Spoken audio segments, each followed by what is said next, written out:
Doctor. अरे वा, या या या, चल बा. बसा.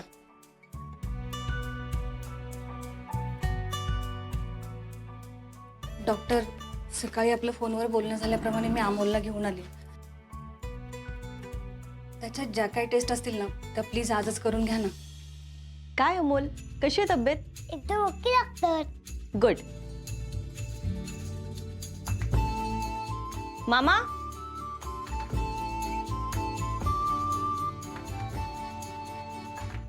मी काही टेस्ट लिहून दिलेत, शिर्केंकडून करून घ्या. जा बाळा.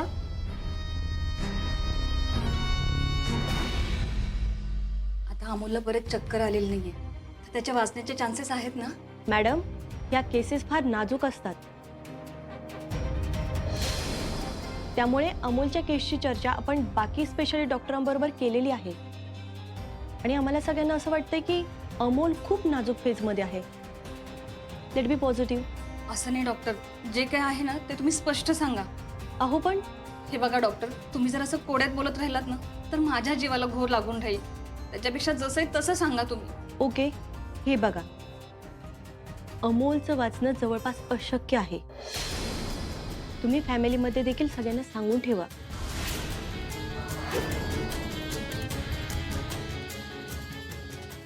पण डॉक्टर, आता अमोल ठीक आहे ना. हे बघा, उपचार असो किंवा आजार, परिणाम आत्ता नाही दिसून येणार. आणि मी तुम्हाला गॅरंटी देते की आपल्याकडे असलेले चांगल्यातले चांगले उपचार आपण अमोलसाठी करूया. यापेक्षा जास्त मी आता काहीच सांगू शकत नाही. तुम्ही प्लीज खचून जाऊ नका.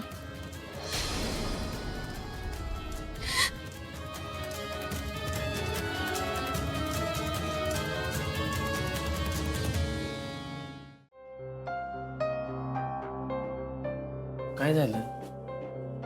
नाही अहो, तुम्ही कामाचं कधी टेन्शन घेत नाही. कामाचं टेन्शन असणार आहे का चिंचुके? हा, आत्ता कळलं मग. काय? अमोल आजारी होता ना, तिचीच काळजी वाटत असणार. साहेब, मग तुम्ही टेन्शन कशाला घेताय? अहो, तुमचा राईट हँड आहे की. मी जातो तिकडं, ओळख परेड करतो, कागदपत्राची पूर्तता करतो आणि येतो लगेच. चिंचुके ओळख परेडला स्टेशन हेड लागतो, साया माझ्या लागते. सॉरी साहेब, ही विसरलोच होतो मी. ठीक आहे, असू दे, तू नको टेन्शन घेऊ, मी करतो मॅनेज. साहेब, आत्ता कुठं अमोलची तब्येत बरी झाली, त्याच्यावर लक्ष देणं गरजेचं आहे बरं का. मी आप्पीशी बोलून घेतोय भाऊ. म्हणजे काय बोलणार तुम्ही आप्पी मॅडमशी? हेच की मी येईपर्यंत तरी निदान त्याच्यावर जास्त लक्ष दे म्हणून, नाही तर माझं जीव नाही लागणार तिकडं काम. तुम्ही बोलून तर बघा. अहो, अपर्णा मॅडम 100% त्याच्याकडे लक्ष देते. तुम्ही जरा तरी विश्वास ठेवा त्यांच्यावर.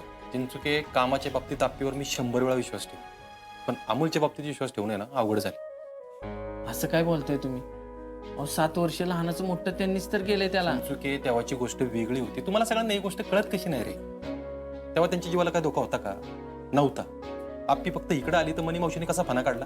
अहो, अशा 100 मनी मावशींचा फणा ठेचायला आप्पी मॅडम सक्षम आहेत.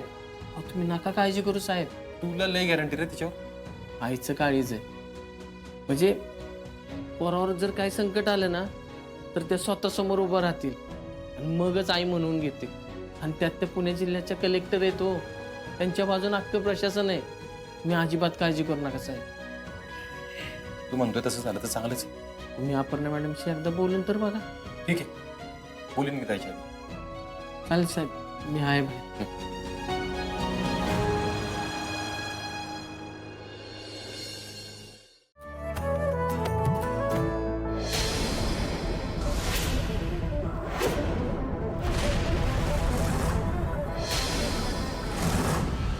काय झालं रुपाली ते? मला असं इथं बघून आश्चर्य वाटलं का? नाही अगं, तसं काही नाही मोना. आज अगं नाही हा? आज नाही रुपाली ते. आज मी तुमच्या इकडे ऐकून घ्यायला नाही आलेली आहे. त्यामुळे नेमकं तुमचं काय चाललंय ना ते मला खरं खरं सांगा. कशाबद्दल बोलतेस तू? उगाच येड्याचं पांघरून घेऊ नका रुपाली ते. तुम्हाला काय वाटलं? मला काहीच माहिती नाही. नक्की काय म्हणायचंय तुला? तुमच्या बदललेल्या वागण्याबद्दल बोलते मी रुपाली ताई. अहो, इतके दिवस झाले छोटे सरकार वंशांच्या जरा जरी जवळ गेले की तुम्हाला इतका त्रास व्हायचा की तुमच्या तळपायाच्या आग मस्तकात जायची आणि वंश तुमचा पाण उतारा करायचा तरी तुम्ही त्यांना जुमानत नव्हता. आता तुम्ही स्वतः छोटे सरकारना त्याच्या माला भरवायला सांगताय. त्यात एवढं आश्चर्य वाटण्यासारखं काय आहे? मी तुम्हाला चांगलंच ओळखते आणि तुमचं हे असं वागणं ना अशक्य आहे. अशक्य. अगं मोना, जे काम 100 गोष्टी करून होत नाही ना, ते काम तुमच्या वागण्यात थोडा बदल घडवला ना की सहज होतं. म्हणजे अमोलनी मला आई मानलेलं हवं, मग ते कसं का असेल. आता तूच बघ ना, मी जरा नीट वागायला लागले तर माझ्यावर कोणी बंधनच घालत नाही आता.